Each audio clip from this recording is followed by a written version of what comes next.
Tonight on TrojanVision News, it's election day, which means people took the time to head to the polls to vote.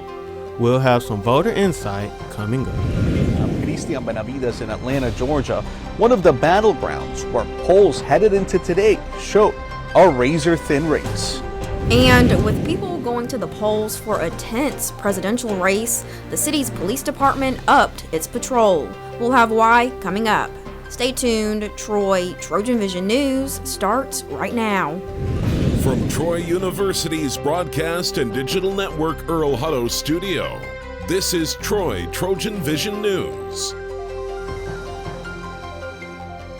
Hello and welcome to TrojanVision News for November 5th. I'm Mackenzie Foster. And I'm Tavares Dennis. Thank you for joining us. Our top story. Millions of people around the country are casting their vote for the next president of the United States. TrojanVision's reporter Simon Brown joins us live from the Troy Rec Center, which is one of many places Pike County residents and Troy students are voting. Simon, how's it looking out there? Well, guys, as you can see, voters are showing up to the Pike County City Rec Center, many of them getting off work to cast their ballot. Earlier today, I spoke with members of the Pike County community and members of Troy University. They gave me their thoughts amid this highly contested election.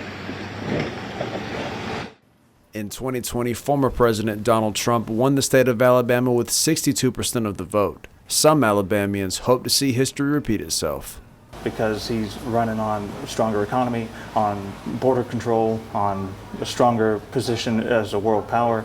I think that if people of the United States would rally around those principles instead of who's saying them, then I think that would be really unifying. In this election, many college students are first-time voters. Troy student Alyssa Wall says her vote will be based on future economic stability.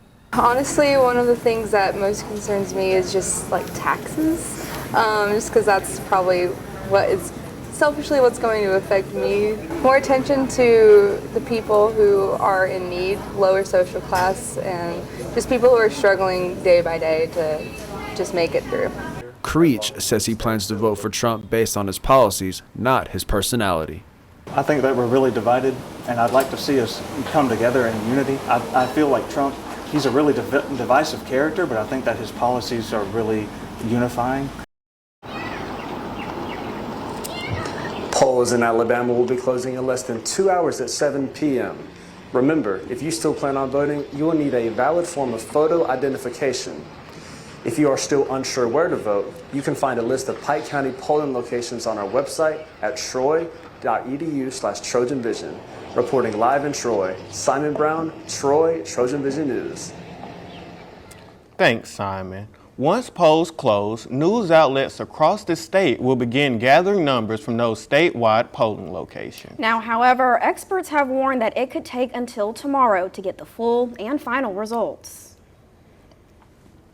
Continuing with Election Day coverage, while citizens of Troy were out voting, they may have noticed a more police presence in the area. Reporter Belle Johnson joins us live in the studio. Now, Belle, what can you tell us about this? Yes, well, Tavares Mackenzie, the Troy Police Department has been preparing for Election Day for quite a while. Chief Danny Barron says the department wants both citizens and poll workers to feel safe while at these voting sites.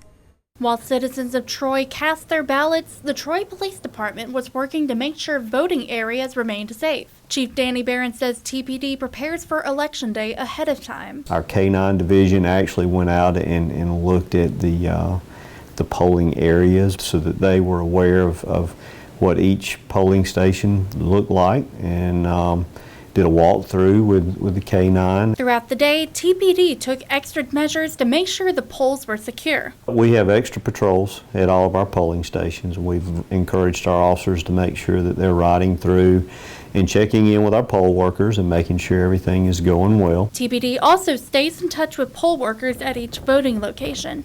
They have all been made aware that if they run into any issues, to please contact the police department, and we'll have an officer there to make sure that they're taken care of. Barron says the overall goal is to make sure everyone feels safe while performing their civic duty. TPD will continue to monitor activity at polls until they close at 7. Tavares, Mackenzie. Thank Thank you, Bill. Of course, TrojanVision will keep you updated about the local election results. We'll also have more on national election news coverage later in the show. Staying with election news, before the polls even opened, many Troy students were already working to encourage their classmates to vote. Emily Clegg introduces us to a Troy professor who is using her class to teach the importance of voting. You can say that you believe all you want, but until you take action on what you believe, no change can be made. Take action, make change. That's the phrase Junior I.C. Wallace based her most recent typography project on. Her class was tasked with creating a nonpartisan campaign encouraging people to vote. And in researching how many young people vote, just in and of itself, I realized that I wasn't registered to vote when I started this project, so it helped me get a little bit more in depth into research on how I can register, getting my family members to register, encouraging my brother, having discussions with friends respectfully about things that are going on in the world. According to the Center for Information and Research on Civic Learning and Engagement, less than 15% of Alabamians aged 18 through 29 voted in the 2022 midterm election.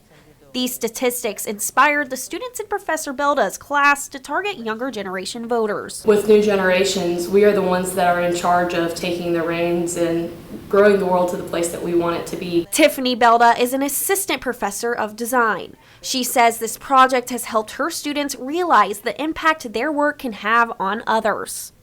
They were very surprised, not just by how much their vote counts, but how much their design skills can be used to promote civic engagement. The students even got to see their designs on display. Professor Stagel got us connected with the Office of Civic Engagement, and they had a voter registration booth. So that gave our students an opportunity to design for that and to also connect with even more students, right? Emily Clegg, TrojanVision News. Now, although only American students can vote in the U.S. election, both national and international students alike are keeping their eyes on the polls.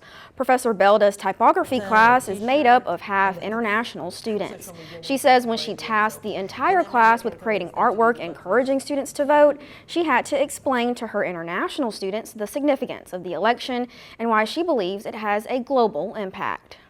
At one point, one of the international students turned to me and said, I don't understand. You're asking the international students to teach the national students to vote. And I said to him, I understand that doesn't make a lot of sense.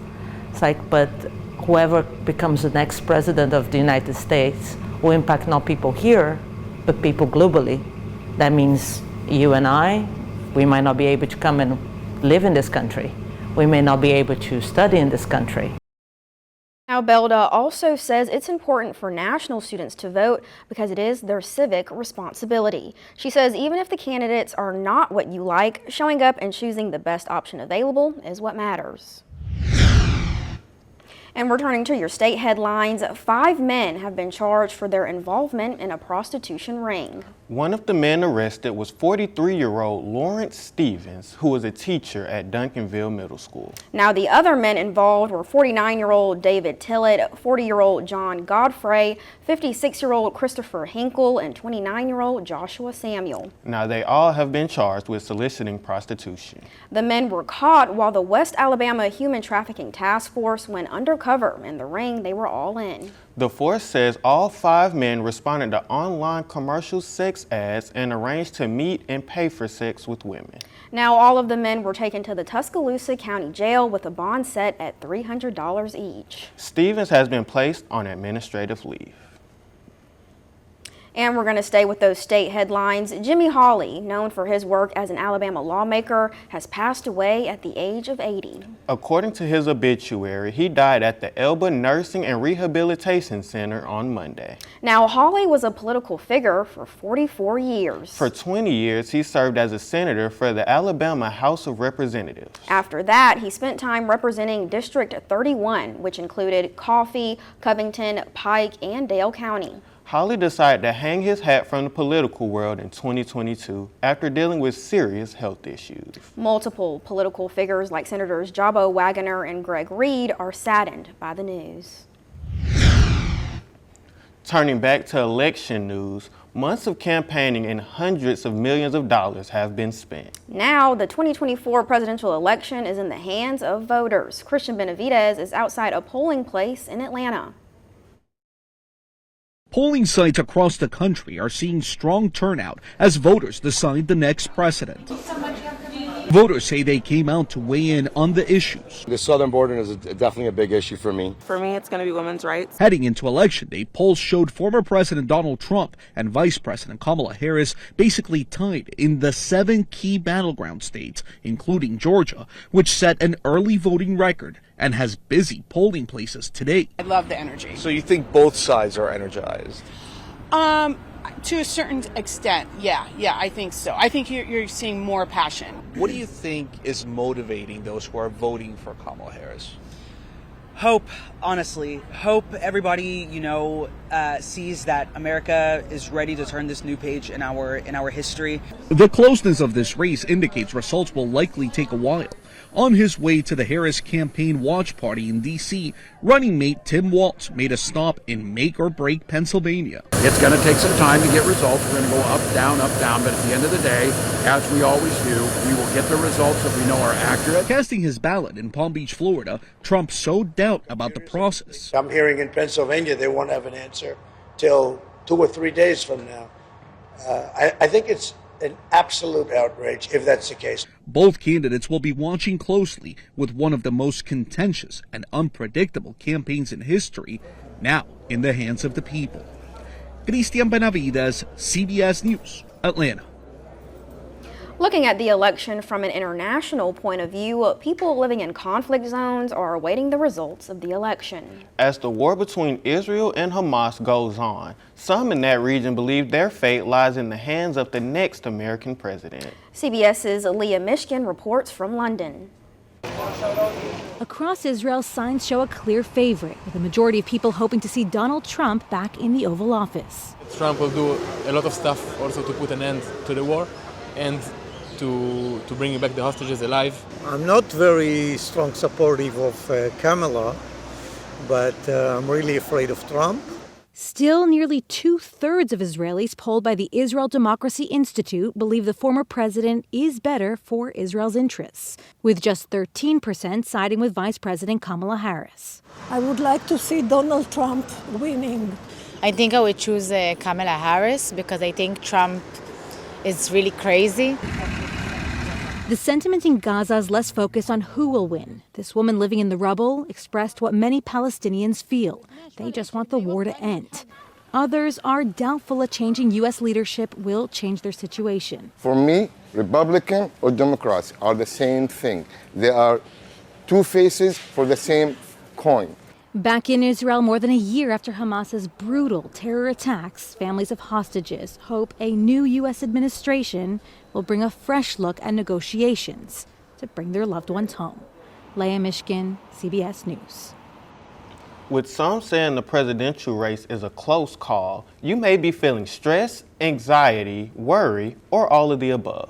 Now, while mental health experts say it's important to feel all those emotions, it's also critical to take a step back and focus on managing that stress. Mandy Gaither has more on how to cope with the election emotions today and after it's all said and done.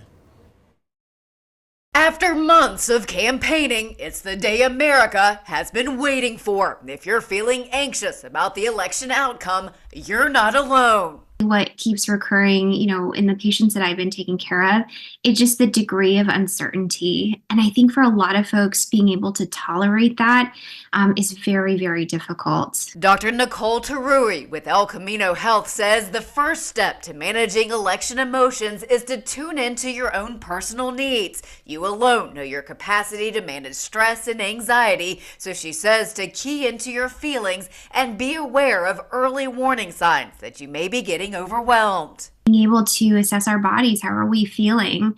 And then being able to recognize when we need to take a step back and focus in around self-care. Tarui says that self-care can include deep breathing, practicing mindfulness, maintaining a healthy routine. She also recommends what she calls worry time. So just like 10 to 15 minutes per day, journaling about some of those worries and fears, and then being able to close that and put that away for the day and knowing you can return to that the next day. During the election and afterwards, Tarui says the support of friends and family makes it easier to process difficult things. So she says to stay connected. And no matter the election outcome, she says be mindful of the things you can control. It's a lot easier said than done, but I think that when we can really hone in our energy on the things that we do control and let go of the things we don't, it can help us move forward even in the event we're faced with an outcome we don't like. For Health Minute, I'm Mandy Gaither. Well, Tavares, I'm so excited for the fall and the cooler temperatures that I even wore my Ugg boots today. Yeah, Mackenzie, it is getting cold outside, so maybe Christmas is around the corner. Sarah, what can you tell us? Well, we aren't going to see Christmas temperatures quite yet. They will cool a little bit though, but we may also have some rain on the horizon. I'll let you know more coming up after the break. Did you know kids who play outdoors have healthier lungs? Totally. I did. Did you know that boys that play with dolls make better husbands? My son has lots of dolls. But did you know terracloth diapers breathe better? I did. It's totally true. Oh yeah. Did you know that strollers have the right of way on a sidewalk? Yes. Yep, I did. Did you guys Did you know that kids who eat breakfast have higher GPAs? Yeah, I know. Yeah. That's actually what I was going to say. Did you know babies should never touch silver? It's really bad for them. I knew that. Did you guys know that statistically friendly kids have more friends? Mm-hmm. Yeah. That's obvious. Did you know most people think they're using the right car seat for their kid, but they're not?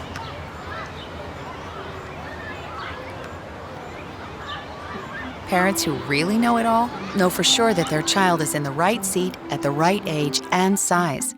Visit safercar.gov/the right seat to make sure your child is protected. I'm putting that on my blog. I just put it in mine. Now, your weather on Trojan Vision News. Hello, I'm Sarah Campbell. Welcome back to your Trojan Vision weather. As you can see on the quad cam behind me, it is already starting to get dark. That sun is setting, and there are a lot of clouds in the sky as well. So I'll let you know more in our current conditions. Now, as I said, skies have been overcast today. Our temperature is currently at 81, so still kind of hot. Humidity is at 58, pressure just under 30 inches, and we've had some wind today coming out of the southeast at 6 miles per hour. Now, taking a look at our daily weather almanac, our high today has been 82, which is just short of our record high of 86 in 1909, and our low has been 64, which is thankfully a lot warmer than our record low of 26 in 1991, and we've barely seen any rain today. Now, taking a look around the state, temperatures are still pretty consistent with what we've been seeing. Huntsville is at 75, Birmingham at 77, Phoenix City and Montgomery and us here in Troy are all at 81, Dothan is at 82, and Mobile is also at 77. Now, as we take a look across the southeast, you can see temperatures are starting to vary a little bit more. There are still areas seeing those higher temperatures in the 70s, but some areas are also seeing temperatures in the 60s and even the 50s. And as we look around the nation, those colder temperatures are finally starting to move their way in. Some areas seeing temperatures in the 40s and the 30s as well. So that's going to continue to cool down a little bit. Now, as we look at our forecast for the rest of the week, Wednesday, we should be having a lot of rain in our area. We're going to have cloudy skies, and that'll clear up just a little bit on Thursday, but it's still going to be present. And as we move on into Friday, again, that rain is going to stay around our area with partly cloudy skies. And again, that moves on into Saturday as well. So it might be smart to have an umbrella with you as you go on throughout this week. Now, moving on to tonight, temperatures will drop to 65 degrees with a chance of showers, and a little bit of winds. Now, as we look at tomorrow, it'll be another hot day at 78 degrees, but there's also showers likely as well. And as we take a quick look at that 4-day forecast, that'll stay pretty consistent as we move throughout the rest of the week. And we have a high chance of rain as well. So make sure to have an umbrella handy, as I said. And that's all I have. So now back to the news desk. Well, it sounds like we might need to put the Ugg boots back up. Yeah. Thanks, Sarah. Coming up on Troy Trojan Vision News, kids learn about democracy by voting for cookie candidates. We'll show you in tonight's Take a Look at This. And the basketball season made its way to Trojan Arena last night. Nicole has more on that coming up in sports. This Veterans Day at 7 p.m., see the Trojan Vision premiere of Beyond a War. This powerful documentary short film explores the remarkable journey of reconciliation between Dr. Jack Hawkins Jr. and Dr. Lê Công Cô, former enemies on opposite sides of the Vietnam War who now lead universities dedicated to building a brighter future for students in both the U.S. and Vietnam. Tune in on Monday, November 11th, Veterans Day, at 7 p.m. for the Trojan Vision premiere of Beyond a War. Live streaming available at troytrojanvision.org. This is the moment I knew his future had no boundaries. There are some moments only the forest can inspire. Find yours at discovertheforest.org. Now, the latest in Trojan sports on Troy Trojan Vision News. For Trojan Vision Sports, I'm Neela Cole. Last night marked the beginning of Trojan basketball season for both Troy's men and women's basketball teams. Reporter Jack Sturdivant has the outcome of the men's first game of the season.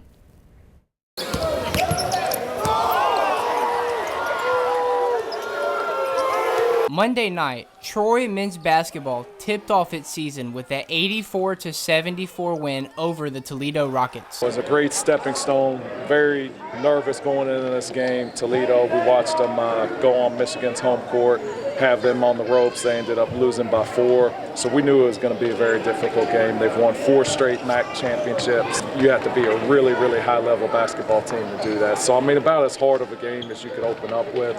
Proud of our guys. We were really locked in defensively. We did a great job on the boards for the majority of the game. The game started off competitive with both teams trading baskets. However, the Trojans would go on an 11-point run late in the first half and wouldn't look back. We got chewed out in the timeout a little bit. We weren't getting any stops, and our coach was like, we got to get a stop. And so we called a kill, 3 stops in a row. We came out there, got our stops, and we just kept going from there. The Trojans are returning 12 starters from last year's 20-win team that saw them finish 3rd in the Sun Belt. We all sat down together as a team, was like, man, if we all come back, we have something special. We didn't finish how we wanted to last year.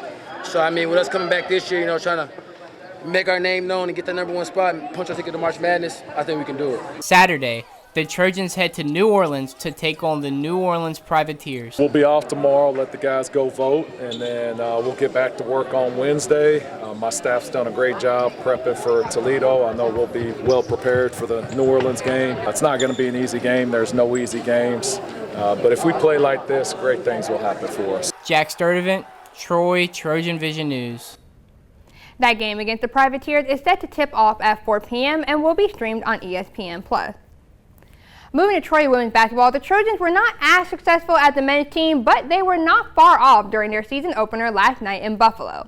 The women ended the game just 2 points short with the score 80-78. Throughout the game, however, excellent plays were made from a number of newcomers. Brianna Puero recorded a team high of 15 points. Fortuna Ninawu led Troy with her first double-double, then Ashley Baez and Brianna Jackson showed up and showed out with their debuts. Eventually, however, it was the Trojans' foul trouble that resulted in that loss, with Troy committing 33 fouls to Buffalo's 24.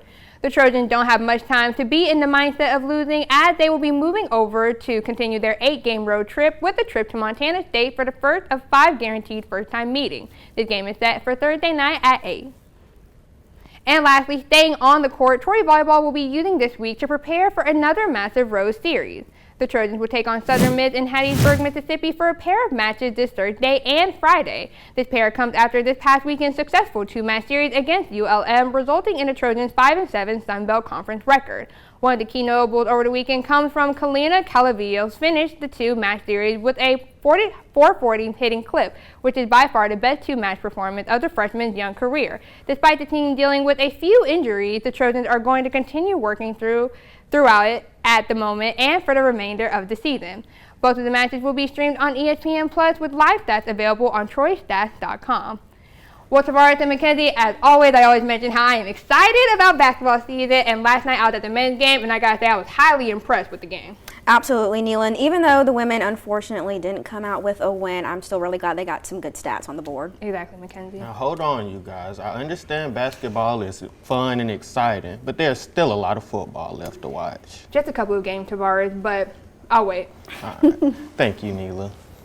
Happening right now, Troy University is preparing for one of its largest international showcases of the entire year. It's called the ISCO Festival, and it celebrates international students and their cultures. Bill Johnson learns more in this edition of Trojan Talk. Hello and welcome to this edition of Trojan Talk. My name is Belle Johnson, and I am joined today by Haley Morgan and Sarah Campbell, the president and vice president of ISCO. So, first ladies, the first question I have for you is, what exactly is ISCO? ISCO stands for the International Student Cultural Organization. We're here to foster friendship and community amongst the domestic and the international students. What is the purpose of it? So the ISCO Festival is our big thing we do every year in the fall, and it really ties into ISCO's purpose as a whole, which is to foster that connection between international and domestic students. So Troy is usually referred to as Alabama's international college, so we really pride ourselves on making those connections with that international student body, and the festival is just one way to do that and to just educate people and show them international culture. Absolutely. So what is in store for this year's festival? Well, we have food as always. It's going to be a whole meal. It's not just snacks, cultural relevance amongst the foods. We're still working out the details on the menu, but then we'll also have performers from all different cultures. There'll be dance, singing, anything you can imagine. All right, that sounds like a really cool event. So for those who are interested in going, where can they find tickets and how much do they cost? Yeah, so if you're interested in getting a ticket, reach out to any ISCO members you know. We'll also be tabling in the Trojan Center in November, and tickets are $10 for students and they're $15 for non-students, but it's open to anyone, so if you're interested, please buy a ticket. It's something you would definitely not want to miss. We've explained the basics so far, so where and when will this event take place? Well, it'll be on November 21st in the TC Ballrooms at 6 p.m. And do y'all have a dress code that students need to be aware of? People dress up, but you don't have to either. There's not like a required dress code. A lot of the international students will also wear their cultural dress as well, which is really cool to see. But you know, you can dress up as much as you'd like. You can come in sweats if you want to. You can wear a nice dress. It's really just however you're feeling. It sounds like a really fun and cool event that I think all students will enjoy. So we are just about out of time. So thank you, ladies, for coming on here. Thank you for being a part of this. Yeah, thank you for having us. Absolutely. And thank you for joining us on this edition of Trojan Talk. That's all the time we have for Trojan Vision News. Thanks for joining us. Tune in again tomorrow night for more news, sports, and weather. And until then, have a great night.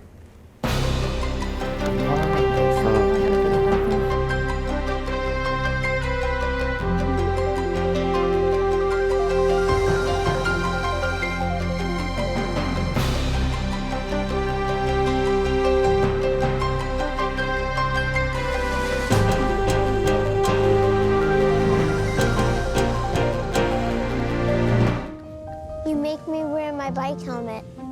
Taught me never to run with scissors. You tell me to stay away from drugs. To always buckle my seatbelt. And to follow the swimming rules. You're always looking out for me and trying to keep me safe. So why do you keep a loaded gun in your drawer? Here in the garage. Closet. Shoebox. Under the bed. Where anyone can get to it. How safe is that? How safe is that? How safe is that? You asked them to follow some safety rules. Now they're asking you. In fact, they're counting on you. Never let your gun get into the wrong hands. If you own a firearm and are not using it, please be responsible and be sure that it's stored in a safe place. Remember, always lock it up. For more information on firearm storage safety, visit ncpc.org. Look at me. Hey. Raymond, look at Mommy. Maybe the light hurts his eyes. Maybe she's just not hungry. Maybe he can't hear us. Maybe we're not stimulating him enough. Maybe it's a phase.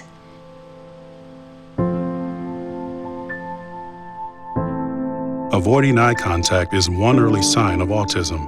Learn the others today. The sooner it's diagnosed, the better.